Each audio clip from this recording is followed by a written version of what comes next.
Vis a vis, y vamos a empezar directo con nuestras entrevistas porque estamos ya con Natalie Perneta, ella es abogada y vamos a revisar todo lo que está pasando en el caso Progen. Bienvenida, Natalie. Bueno, cuéntanos las últimas novedades. Hola, Silrad, un buen día con toda la audiencia que hoy nos acompaña. Bueno, este es un caso que la última semana era la semana cúspide, por así decirlo. ¿Qué sucedió la última semana? Varias cosas para que la audiencia nos pueda seguir la línea.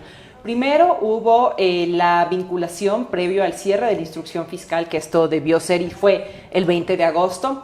En estas vinculaciones, primero hubo 9 personas vinculadas, entre ellas los administradores de contrato, que esto es muy importante porque estamos hablando de un delito de supuesto peculado. El peculado es el desvío de fondos públicos y sí llamaba la atención, por decirlo menos, que quienes tienen el rol, valga la redundancia, de administrar los contratos, es decir, los dueños jurídicamente hablando de estos contratos, no estaban vinculados y que pertenecen evidentemente a la SELEC, finalmente han sido vinculados. También fue llamativo que en un alcance a esta notificación se vincula finalmente al señor Manrique, el señor Manrique, pareja también de la señora Saud, quien se encuentra prófuga de la justicia y con un proceso de extradición toda vez que fue detenida por la Interpol en el aeropuerto de Madrid-Barajas. Este señor finalmente es vinculado en su calidad de representante legal de esta empresa Progen. Entonces, correcto por parte de la Fiscalía que al cierre de la instrucción fiscal, y si estamos hablando de un supuesto peculado, se haya finalmente vinculado a los administradores de contrato y a los representantes de esta empresa, porque recordemos que el objeto del litigio se da entre la SELEC y Progen. Y después, al siguiente día, hubo una audiencia de Corte Nacional de Apelación de las medidas de las medidas interpuestas a varios de los anteriormente procesados, que son 21 personas. Entre esas está el exministro Goncalves y también estaba el señor Celso Sánchez. El ingeniero Sánchez es el único que logró que se le den medidas sustitutivas a la privación de libertad, pero es importante aquí también, Silrat, señalar que es quien más ha colaborado con la justicia, inclusive es quien dentro de sus versiones primero puso a disposición de la ciudadanía las opacidades que habían con la entonces fiscal a cargo, quien, dicho sea de paso, cuando recibió audios en donde estaban los nombres de las personas que extorsionaban y presionaban a los socios de la SELEC, la ex fiscal desestimó, es decir, no hizo parte de la prueba estos audios. Son los técnicos que también entregaron evidencia digital, computadores que después, oh sorpresa, estuvo deteriorada, y que todo esto, y también algo que es muy importante en las versiones, el ingeniero Sánchez es una de las personas que tuvo también la valentía de decir que el entonces fiscal a cargo le ofreció la condición de testigo protegido siempre y cuando vinculaba a un exministro de Estado, específicamente a Roberto Luque. Entonces es importante manifestar que todas estas opacidades llevaron, y también que los ciudadanos hayamos estado sobre el caso, llevaron a que finalmente se cambie de fiscal a cargo, y quien hoy dicta los autos a través de los cuales se vincula a los administradores de contrato y a los representantes de esta empresa que atracaron al Estado son finalmente producto de una nueva fiscal a cargo. Y en ese contexto también quiero preguntarte, claro, el tema de vincular a estas 9 personas en el caso. Ajá. Sí, estas 9 personas de alguna forma sí nos ayuda a llegar a los responsables reales, o también podría ser que en el contexto de lo que está pasando se está quedando en mandos medios y en el tema también como administrativo. ¿Cómo lo lees, Natalia? Mira, es falso aseverar que están, y te lo digo porque escucho que muchísimos actores, tanto políticos como civiles, jurídicos e incluso personas que han estado dentro de la investigación, manifiestan y aseveran que solamente están cayendo mandos medios, y eso es falso. Primero porque está vinculado Fabián Calero, el ex gerente general con rango de ministro de la SELEC, es decir, el mando más alto dentro de la investigación que se está haciendo. 2, está vinculado el señor Byron Orozco, gerente general de Termopichincha, pero ojo, quien estuvo subrogando la gerencia general de la SELEC durante la firma de estos contratos. Entonces, si vamos por rangos altos, por altos mandos, están vinculados los gerentes de la empresa pública, y en la contraparte, por fin, están vinculados los representantes legales en el Ecuador de esta empresa. Ahora, hubiese sido ideal que se pueda también vincular al señor Mining, pero el señor Mining ojalá y también esté citado en debida forma, porque recordemos en la entrevista anterior que tuvimos que yo le manifestaba a la ciudadanía que si bien es un mecanismo válido la citación telemática a través de correos, WhatsApp y demás, en un caso de esta envergadura, la mínima diligencia hubiese exigido que se le pueda notificar al sospechoso a través de asistencia penal internacional para evitar cualquier tipo de posibilidad de que puedan alegar algún tipo de nulidad. Entonces estamos hablando que los representantes legales, es decir, las máximas cabezas de Progen en el Ecuador, vinculadas, y los gerentes generales de la SELEC, las máximas autoridades que realizaron los contratos, vinculadas. Y en ese contexto también el tema de la crítica ha ido porque sí, evidentemente hay estos altos mandos vinculados, pero se deja fuera autoridades que también han sido cuestionadas en el tema, como ministros de la época, incluso la ministra Manzano, que estaba también ahí, que no han sido y que tampoco fueron llamados. ¿Cuál es tu lectura respecto a eso? Mira, creo que aquí lo jurídico es lo jurídico y no necesita ser popular. Entonces voy a decir algo que quizás no guste a la audiencia, pero que en apego a lo legal es lo que cabe. El delito de peculado, que es el que se está investigando en esta investigación, valga la redundancia, no es oponible a los ministros. ¿Por qué? Porque por principio constitucional existe autonomía, es decir, se entiende que los ministros, al ser, uno, los rectores de política pública, pero dos, también los fusibles de cualquier gobernante de turno ante el vaivén de la coyuntura política, no son quienes ejecutan la política pública. Desde la Constitución del 2008, específicamente y más todavía en sectores estratégicos, como lo es el caso del sector energético, se entiende que para que haya estabilidad en la ejecución de la política pública está separada de la rectoría y del vaivén de la política, y en consecuencia la SELEC no solo que tenía autonomía sino que además para poder entrar en un proceso de contratación de emergencia, que es el marco jurídico bajo el cual se da estas contrataciones, tuvo que autodeclararse en emergencia. Ni siquiera le servía la declaratoria que estuvo incluso autorizada por la Corte Constitucional de emergencia, que en su momento lo hizo el ministro Luque. Y creo que es importante aquí también señalar qué ha pasado con cada uno de los ministros. Entonces, pero ahí yo quiero preguntarte, antes de que continúes, claro, evidentemente lo que nos dices es muy claro y muy cierto, lo que deja fuera a Roberto Luque e Inés Manzano, porque al final lo que y debería dejar fuera a Antonio Goncalves. A eso voy. Antonio Goncalves se le ratificó la prisión preventiva. Entonces, en ese contexto también, ¿cuál es tu lectura? Porque a él se le ratifica y no tiene de alguna forma el mismo tratamiento que Roberto Luque e Inés Manzano. Pero ojo, eso es una crítica muy válida hacia la Fiscalía, porque claro, uno como ciudadano dice, ¿por qué a unos sí y a otros no, si estamos hablando que la figura jurídica no contempla ninguno? Lo que sí ha sucedido es que se ha investigado a los tres. ¿Qué ha pasado? En el específico caso de cada uno. Roberto Luque estuvo 74 días en el cargo y él primero ha rendido una versión y luego fue llamado a ampliar versión, acudió. Dos, ha puesto a disposición de las autoridades sus cuentas nacionales y extranjeras, y en más de 60 versiones no ha sido ni siquiera mencionado, a excepción de la versión del ingeniero Sánchez, en donde cuando se lo menciona es porque le ofrecían la condición de testigo protegido siempre y cuando él vinculaba al exministro Luque.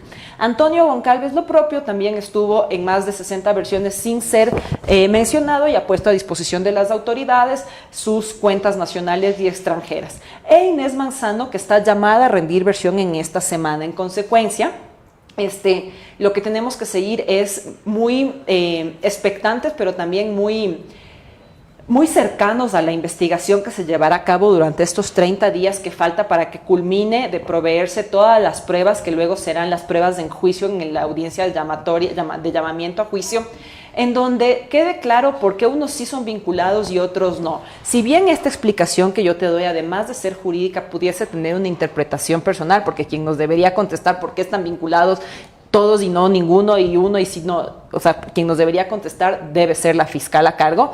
Creo que sí es importante mencionar que no cabe para ninguno de los ministros por la figura de peculado, y mucha de la audiencia me estará diciendo, ¿cómo puede venir a defenderlos y demás? Primero, en derecho penal uno tiene no solo que alegar, sino que probar, y hasta el momento las pruebas no permiten que a ninguno se los vincule, y en el supuesto no consentido de que hubiesen pruebas reales, porque audios escuetos no son pruebas, y ya vamos a hablar, si gustas, incluso de la nueva versión del señor Calero para demostrar a la ciudadanía lo que es relato y lo que es dato, porque uno en su calidad de fiscal la fiscal a cargo, no puede fallar en apego a relatos, tiene que fallar en apego a datos.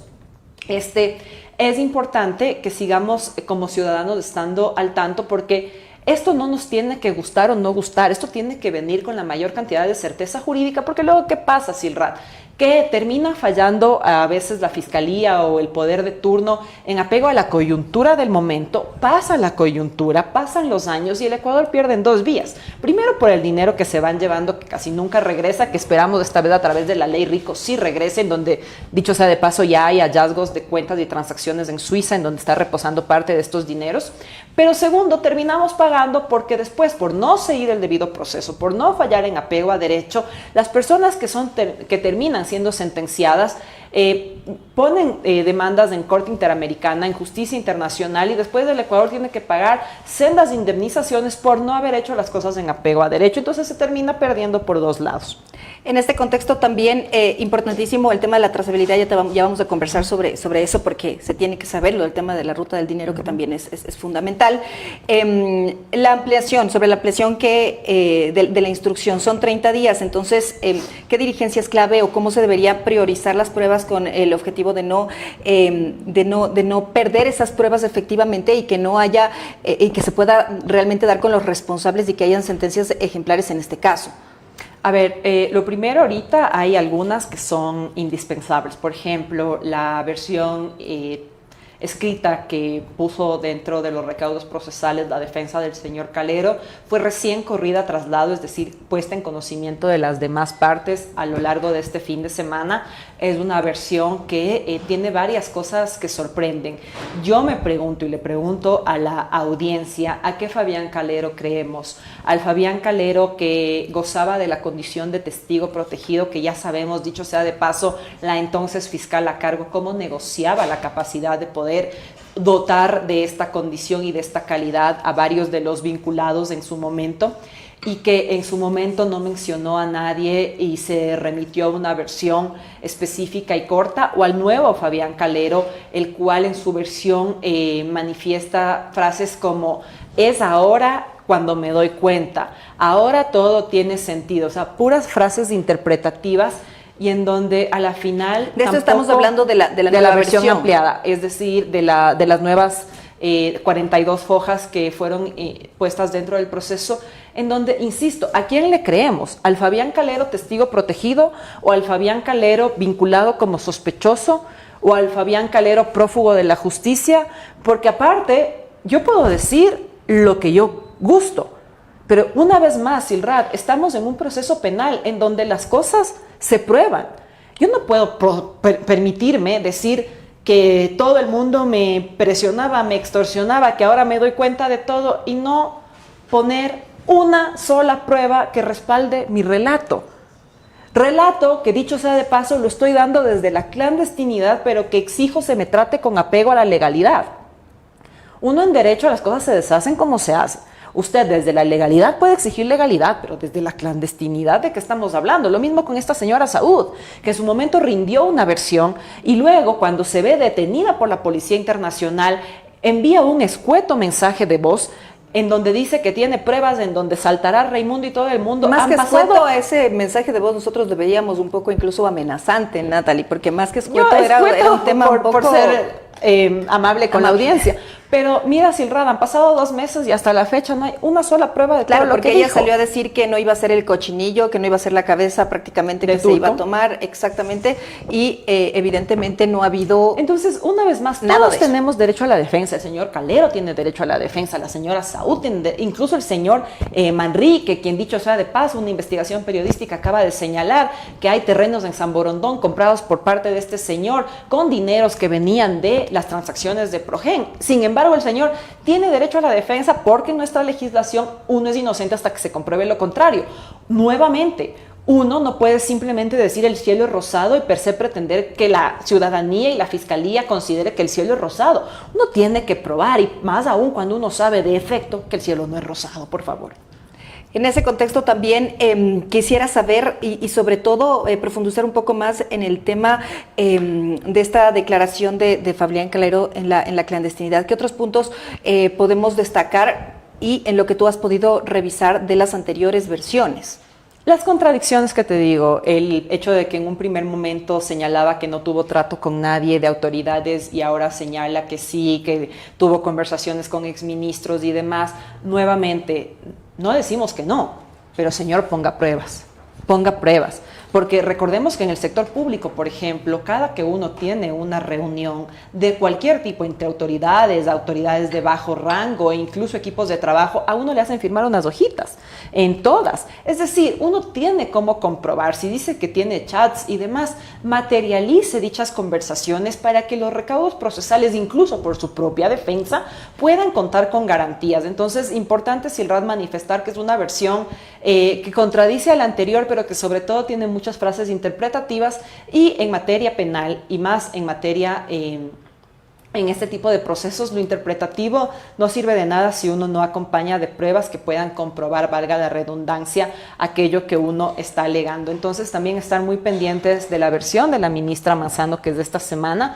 para también ver qué es lo que hace el fiscal con las versiones. Las versiones que son, yo cuento mi realidad, usted cuenta su realidad, Silrat cuenta su realidad y el fiscal va uniendo todas estas versiones y va generando un hilo conductor de investigación, que en este caso es la investigación por peculado desde la SELEC. Pero, ¿qué pasa? Que uno cuando cuenta su versión de los hechos, uno no puede contar una partecita de la verdad, porque omitir o mentir en estos casos es exactamente lo mismo, es faltar a la verdad. Uno cuenta toda su verdad y la verdad, así sea la de uno, es una sola. Por ende, no cabe que uno cuente partecitas y luego cuando se vea acorralado decida contar el resto. Y en ese sentido, hay puntos muy polémicos respecto de la nueva versión, estas 43 páginas. Entre ellas, por ejemplo, el ministro Luque asegura que, la declaración asegura y señala al ministro Luque de haber liderado de forma directa y de forma privada las negociaciones de los proveedores, incluido Progen. Él, según Calero, él no participó ni fue convocado. Entonces, evidentemente, ahí es lo que tú señalas, Natalie, que es el tema de que de alguna forma tiene que presentar pruebas para deslindarse de esa manera de estas responsabilidades. También lo que señala es que Luque directamente dispuso la designación de funcionarios de confianza en estos diferentes puntos y en los cargos estratégicos dentro de SELEC. Entonces, de alguna forma deberían existir pruebas de estos datos y de esta declaración. Ahí dices un tema que es bastante importante. Primero, los cargos en el nivel jerárquico superior, en los ministerios, los cargos como por ejemplo de asesoría y demás, los directivos, son puestos de confianza, en donde la autoridad nominadora, en este caso el gerente en SELEC, los ministros en los ministerios, ponen, valga la redundancia, a gente de su confianza en los puestos específicos. Pero ojo, estos cargos son de libre remoción. Es decir, si yo hoy soy la autoridad y tú eres de mi confianza y yo te pongo a ti, mañana entra otro ministro, por las mismas sales tú conmigo, o salvo que tengas un excepcional desempeño y alguien que no gozaba de tu confianza decida apostar por ti. Entonces, creo que es importante señalar aquí que no es que son asesores porque recordemos que son asesores, por ejemplo, los que están vinculados al proceso, dicen son asesores de Luque, pero estuvieron con todos los ministros. Entonces, no es que son asesores son asesores del ministerio, porque cualquiera de los ministros estaba en la total capacidad de poder prescindir de ellos. Y dos, pero lo que habla es de que son asesores en SELEC. Eso a mí me llama mucho la atención y tiene que haber pruebas, porque la autoridad nominadora en SELEC era el señor Calero, gerente general. Entonces, tiene que haber pruebas de que en efecto hubo algún tipo de presión para su equipo de trabajo. O que claro, ¿cómo ponen los asesores en SELEC aparte, cuando él era el jefe de SELEC? Yo me pregunto, yo cojo una gerencia, inventémonos, que no lo haría, cojo una gerencia y me imponen a todo mi equipo de trabajo en un tema tan complejo como son los sectores estratégicos. Renuncio, pues. Renuncio. Es evidente, te vas. Y dejo en mi carta de renuncia las razones. Claramente que dejo el cargo porque ni siquiera la gente de mi confianza tiene la capacidad de estar en los puestos que son, dicho sea de paso, de confianza. Renuncio. Claro, evidentemente. ¿Ya? Ahora, si pasan los años, pasan los meses y ahora resulta que quiero decir, pues una vez más, señor, usted puede decir que el cielo es rosado, tiene que comprobarlo. Y ahí también, mira, según el relato, en julio de 2025, cuando los problemas con Progen eran evidentes, Manzano le habría pedido su renuncia. Necesito que presentes tu renuncia a tu cargo, no es una decisión mía, sino del gobierno, me pidieron tu cabeza. Claro, todas estas cosas tienen que ser acompañadas definitivamente materializaciones de las conversaciones, las hojas de ruta de las reuniones. Es decir, insisto. Claro, es que es obvio, si es que alguien te está pidiendo la renuncia de alguna forma, tienes que solventar y decir, me están pidiendo la renuncia. O sea, debes tener alguna prueba, porque si no se trata de y para la ciudadanía, los insultos ahí, insisto, o solo decir una versión sin pruebas. ¿A qué Fabián Calero le creemos? Porque imagínate lo que es, que ya se sabe que habían problemas con esta empresa, que tú sabes que eres del gerente general, que sabes que esa responsabilidad recae sobre tus hombros, te están pidiendo tu cabeza y tú tan sutilmente, tan ingenuamente, ni siquiera preparas una renuncia que pueda después servirte de prueba de que te están presionando para salir del cargo. Tanta ingenuidad me sorprende. Claro. En una persona que tiene amplia trayectoria en el sector energético, en el sector público y en cargos jerárquicos. Tanta inocencia me sorprende. Claro, y en ese punto también de la sorpresa que causa toda esta declaración, evidentemente lo miras como una forma también de manipulación, patados de ahogado. ¿Cómo ves también este punto, Natalia? A ver, ya está la instrucción fiscal dada. Ya están las personas vinculadas. Evidentemente ya hay una línea de investigación que empieza a acercar, como es el deber ser de una indagación previa, empezar a acercar el caso.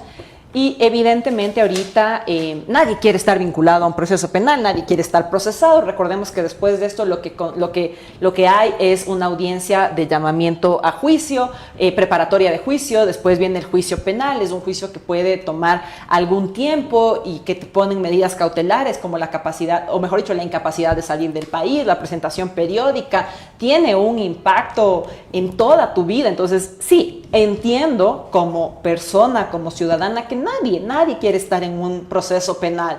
Ahora bien, insisto, también entiendo como abogada que uno, para preparar la defensa de su cliente, no solamente se basa en el relato, sino que acompaña pruebas de dicho relato para que la defensa pueda ser efectiva, cosa que hasta el momento no ha sucedido y que, recordemos, estamos a 30 días de que culmine los 30 días adicionales de la indagación, valga la redundancia, y que luego no hay más.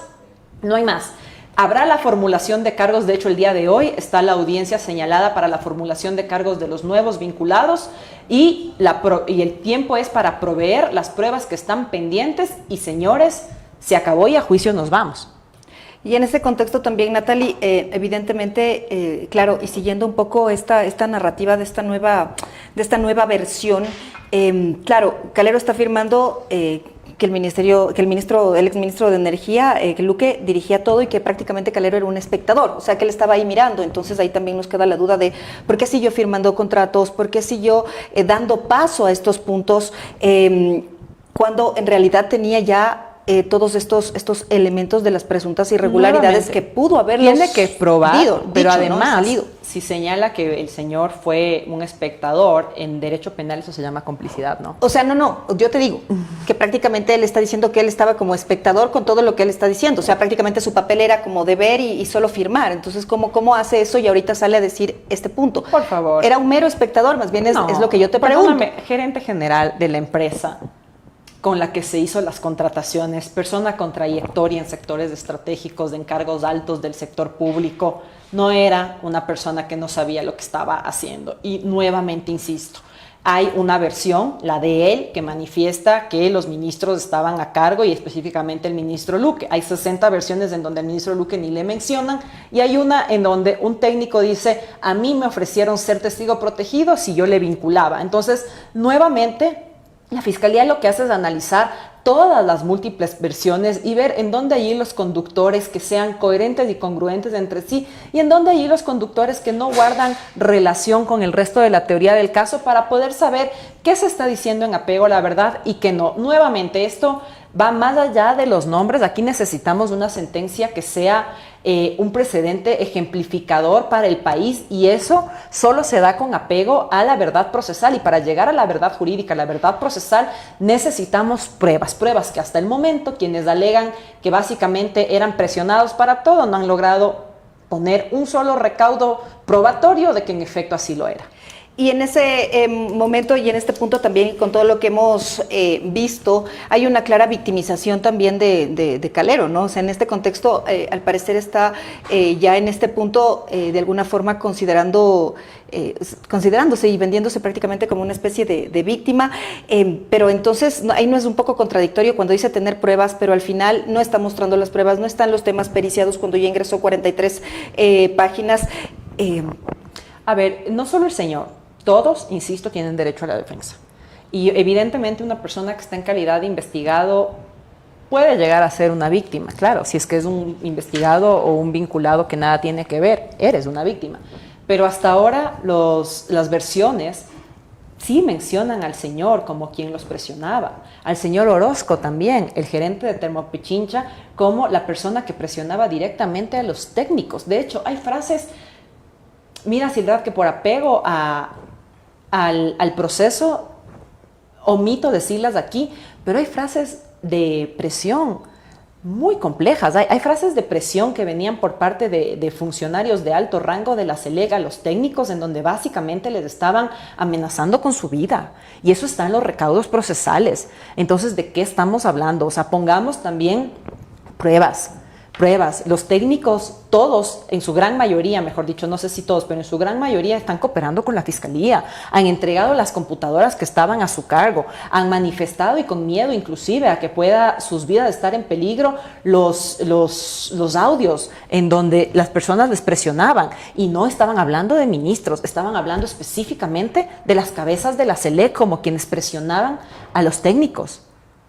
Y esas cabezas de SELEC, evidentemente estamos hablando de Calero y exactamente. Entonces, por ahí también de alguna forma se están tratando como de deslindar con esta última versión. Hasta el momento tampoco han dado la cara ante la justicia y se encuentran prófugos de la justicia. Y también hay que señalar nuevamente, Silrat, que desde la clandestinidad no se puede exigir legalidad. Y desde este contexto y con todos los elementos que estamos revisando en este momento, ¿qué es lo que se debería hacer para que este proceso en realidad de sanciones ejemplares y que no termine diluyéndose y siendo un tema también de otro más, como históricamente que terminan en la impunidad y al final en las personas que deberían estar pagando por estos temas terminan libres de impunes? A ver, en materia penal se persigue a personas naturales, no a personas jurídicas, eso es muy importante. Entonces, esta investigación y posterior juicio nos tiene que dar como respuesta a los autores materiales, los autores intelectuales y la cadena de complicidad de este atraco al Estado. Pero en materia internacional, a través de la demanda que se ha instaurado por parte de la SELEC, también dicho sea de paso, el Estado ecuatoriano en contra de esta empresa Progen, lo que se hace en materia civil en la justicia internacional es empezar a buscar los entramados financieros y societarios de empresas que generalmente suelen ser empresas de papel que tienen como socios a otras empresas de papel y van generando una cadena, una suerte de telaraña en donde vuelven complejo dar con el beneficiario final, pero no imposible. Y hasta el momento en materia internacional ya tenemos recaudos y pruebas de que existen transacciones que reposan en Suiza de los dineros que en su momento fueron entregados a Progen fruto de este atraco al Estado. Entonces, sí, ¿qué nos toca aquí? Primero, entender que aunque se haya hecho un acto ilícito, porque el atraco al Estado es un acto ilícito, no se lo hizo en apego a muchos actos ilícitos y un ilícito no se corrige con otro ilícito. Es decir, por ejemplo, los desembolsos y demás se hicieron con firmas, con procesos que son legales dentro de la contratación pública, pero que terminan dando como resultado un atraco al Estado porque nos entregaron chatarra. Pero la contratación se hizo de manera legal. Lo mismo, las transacciones que reposan en Suiza y que irá saliendo los recaudos probatorios de en dónde más reposan, se hicieron con apego a lo legal. En consecuencia, insisto, en derecho las cosas se deshacen como se hacen. Tenemos que optar por la asistencia penal internacional para que, por ejemplo, lo que sucede en Suiza se pueda remitir la información desde Tampa a Suiza para que en Suiza se sepa que aquí estos dineros son fruto de una investigación por ley RICO en materia civil y también una investigación penal en el Ecuador para que Suiza tenga los argumentos y los elementos ¿para qué? Para poder congelar este dinero y que este dinero pueda ir de manera cautelar a una suerte de fideicomiso hasta que el Estado ecuatoriano gane el proceso, que eso también puede tomar tiempo, pero recordemos, uno, Los principales aliados en este proceso para que haya un tema ejemplificador es la asistencia penal internacional que se está usando no solo con Estados Unidos, sino también con España en el caso de la extradición de la señora Saud, ahora con Suiza en el caso de las transacciones que ya están en Suiza. Y, insisto, son procesos que pueden ser burocráticos, pero que necesitan hacerse en apego a derecho para que más adelante no haya riesgo alguno de algún tipo de nulidad y todo el esfuerzo que se hace jurídicamente no se caiga por una falta de solemnidad, por algún tipo de nulidad que cualquiera de los afectados pueda alegar, y que dicho sea de paso, Progen, al menos en materia internacional, ya se ha señalado que es campeón para alegar nulidades. Es más, en materia del proceso de litigio en Tampa, ha puesto ya 2 recursos, ambos han sido negados, y el Estado de Tampa, el juez de Tampa, ha fallado a favor del Ecuador en ambos recursos que ha interpuesto la empresa Progen. Esperemos entonces que también se continúe por ese lado, ¿no? Y finalmente, Natalia, hablando precisamente del tema del dinero, ¿cómo hacemos para que ese dinero no se pierda? Hay señales de que sí se está siguiendo la trazabilidad para que no termine en estructuras offshore, también en tema de testaferros, que suele ser como la práctica por la que al final del día terminan llevándose el dinero, que era el objetivo, ¿no? Bueno, como te digo, Silrat, hasta el momento ya se ha logrado determinar ciertos dineros en cuentas suizas. Esto es un proceso que va a ser largo. El dinero ya salió, entonces ya reposa en todas esas estructuras que tú has mencionado. Ahorita. Para que pueda regresar, se ha puesto y se ha utilizado el mecanismo jurídico correcto. Nuevamente, partamos del presupuesto que esto no debió pasar, pero pasó. Ahora lo que queda es que el perjuicio sea el menor posible.